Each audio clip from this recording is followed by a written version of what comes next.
नमस्कार दोस्तों, कैसे हैं आप सब। आशा करता हूं आप सभी सुखी व स्वस्थ होंगे। दोस्तों, मैं हूं एडवोकेट राजेश। स्वागत करता हूं आप सभी का आपके अपने YouTube channel secular finance TV पर।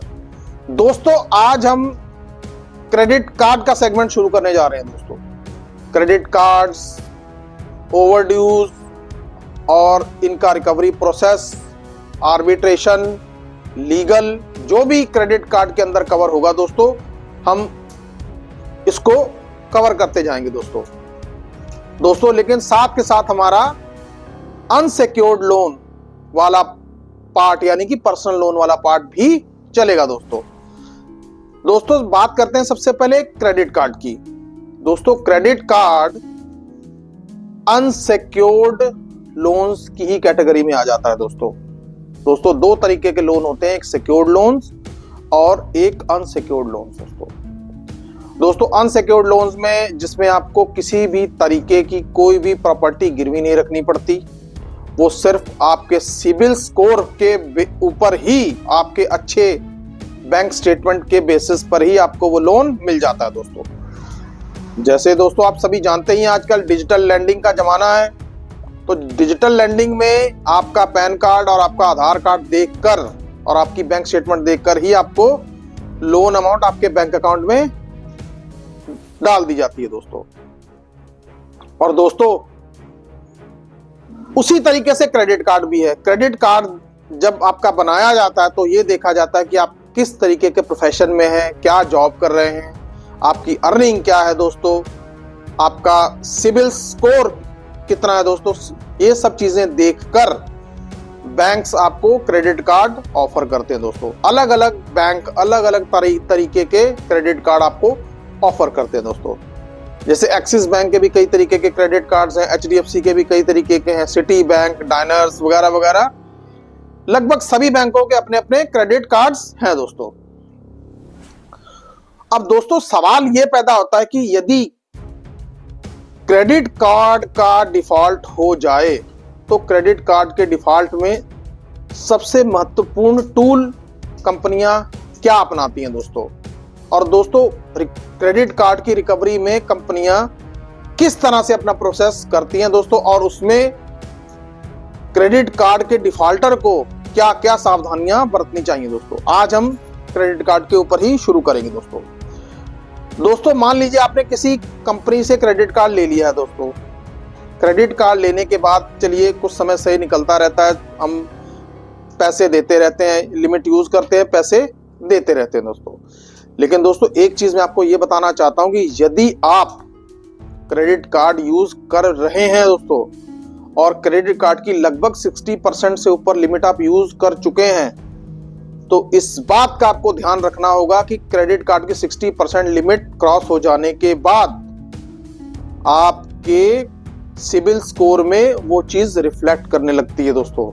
अलग से वो चीज मेंशन होती है जिसकी वजह से आपका सिबिल स्कोर डाउन होने लगता है दोस्तों। मैं यहां पे अभी क्रेडिट कार्ड डिफॉल्ट की बात नहीं कर रहा हूं, अभी मैं सिर्फ 60% यूजर्स की ही बात कर रहा हूं दोस्तों। फिर हम क्या करते हैं कि मिनिमम ड्यू पेमेंट देकर अपनी जान छुड़वा लेते हैं दोस्तों। आप ये मत समझिए कि मिनिमम ड्यू पेमेंट दे दी है और आपकी जान छूट गई। सिबिल स्कोर आपका लगातार नीचे ही गिरता रहेगा दोस्तों। ये बात आप ध्यान में रखिए सबसे पहले। अब दोस्तों बात करते हैं कि क्रेडिट कार्ड डिफॉल्ट की। दोस्तों, कई बार ऐसा होता है कि किसी इंसान के सामने कभी कोई परिस्थिति ऐसी आ जाती है कि क्रेडिट कार्ड की वो मिनिमम ड्यू पेमेंट भी नहीं दे पाता दोस्तों। बहुत सारे ऐसे सर्कमस्टांसेस हैं, लोगों के साथ कुछ भी हो सकता है दोस्तों। कोई भी XABC कुछ भी तरह के हालात हो सकते हैं। अनएम्प्लॉयमेंट हो गई, मेडिकल इमरजेंसी हो गई, या कुछ और रीजंस भी हो सकते हैं दोस्तों। तो दोस्तों, ऐसे में क्या होता है दोस्तों, क्रेडिट कार्ड कंपनियां आपको लगातार फोन करती रहेंगी, जी हमारा मिनिमम ड्यू पेमेंट ही दे दीजिए, आपका इतना ओवर ड्यू खड़ा हो गया, ये दीजिए, इतने दिन तक देना है, ये देना, मतलब आपको तरह तरह के फोन कर करके आपको इरिटेट कर लिया जाएगा दोस्तों। यहां तक कि क्रेडिट कार्ड वाले आपको इतने ज्यादा फोन करेंगे कि आप हद से ज्यादा परेशान हो जाओगे दोस्तों। अब बताइए क्या करें दोस्तों। सबसे पहले तो आपने ये करना है कि क्रेडिट कार्ड की जो रिकवरी है दोस्तों, वो अनसिक्योर्ड लोन यानी पर्सनल लोन से थोड़ी अलग होती है दोस्तों।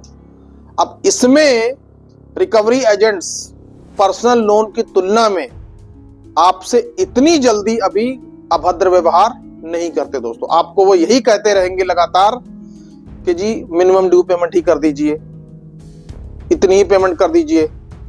लेकिन जब आपका थोड़ा सा टाइम निकलना शुरू होगा, ज्यादा 2 से 3 महीने शुरू हो जाएंगे, फिर इनकी तरफ से आपको तरह तरह की कॉल्स आनी शुरू हो जाएंगी जी कि जी आप मिनिमम ड्यू पेमेंट नहीं करोगे तो हम आपको ब्लैक लिस्ट कर देंगे, आपके घर पे रिकवरी एजेंट्स भेजेंगे।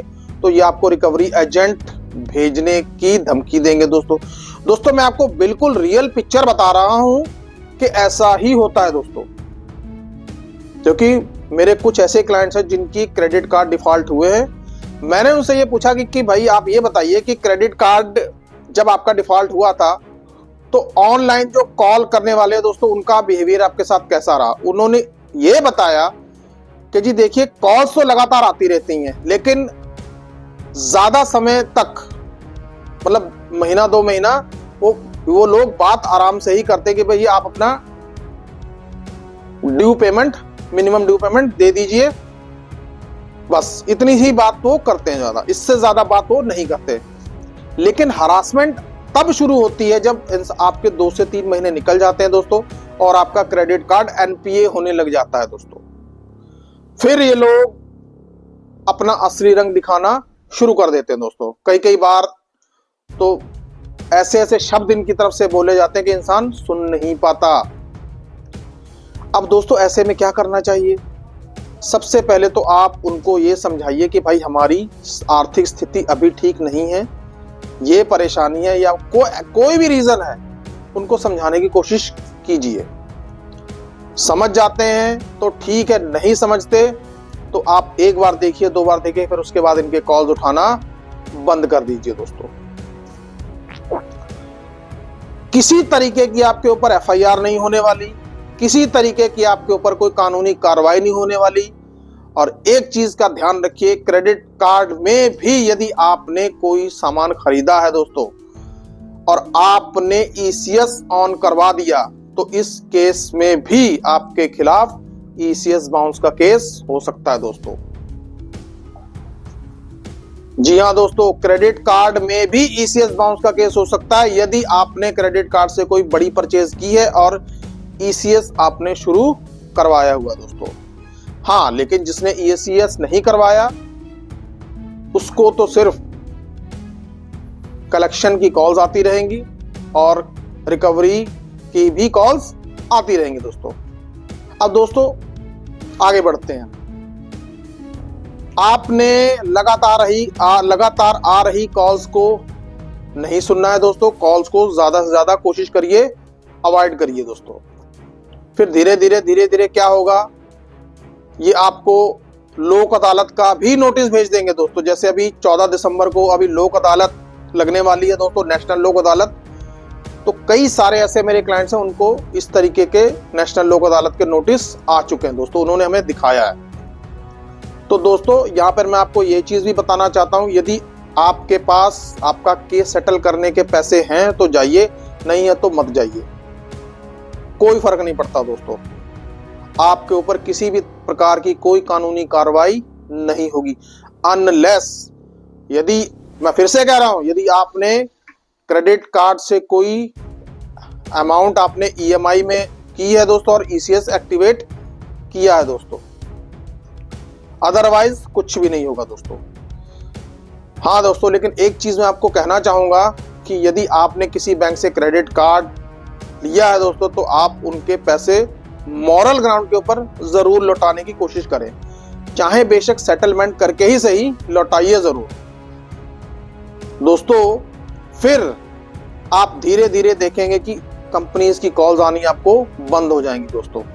धीरे धीरे फिर कंपनी आपको सेटलमेंट के लिए बोलेंगे दोस्तों। और आपको पता है दोस्तों, क्रेडिट कार्ड की अमाउंट 10-10%, 20-20% पर भी सेटल हो जाते हैं दोस्तों। यानी आपका क्रेडिट कार्ड की लिमिट अगर 1 लाख रुपए की बनी हुई है तो दोस्तों 10-10 हजार रुपए भी क्रेडिट कार्ड की अमाउंट सेटल हो जाती है दोस्तों। तो दोस्तों आप एक अच्छी सेटलमेंट का इंतजार करिए। लोन रिकवरी एजेंट्स से आपको बिल्कुल डरने की या घबराने की जरूरत नहीं है दोस्तों। उसके लिए यदि आपको कोई नोटिस आ भी जाता है, आर्बिट्रेशन का भी नोटिस आ जाता है दोस्तों, तो इसमें आप आर्बिट्रेशन के नोटिस का जवाब दे सकते हैं, ऑब्जेक्शन रेज कर सकते हैं दोस्तों।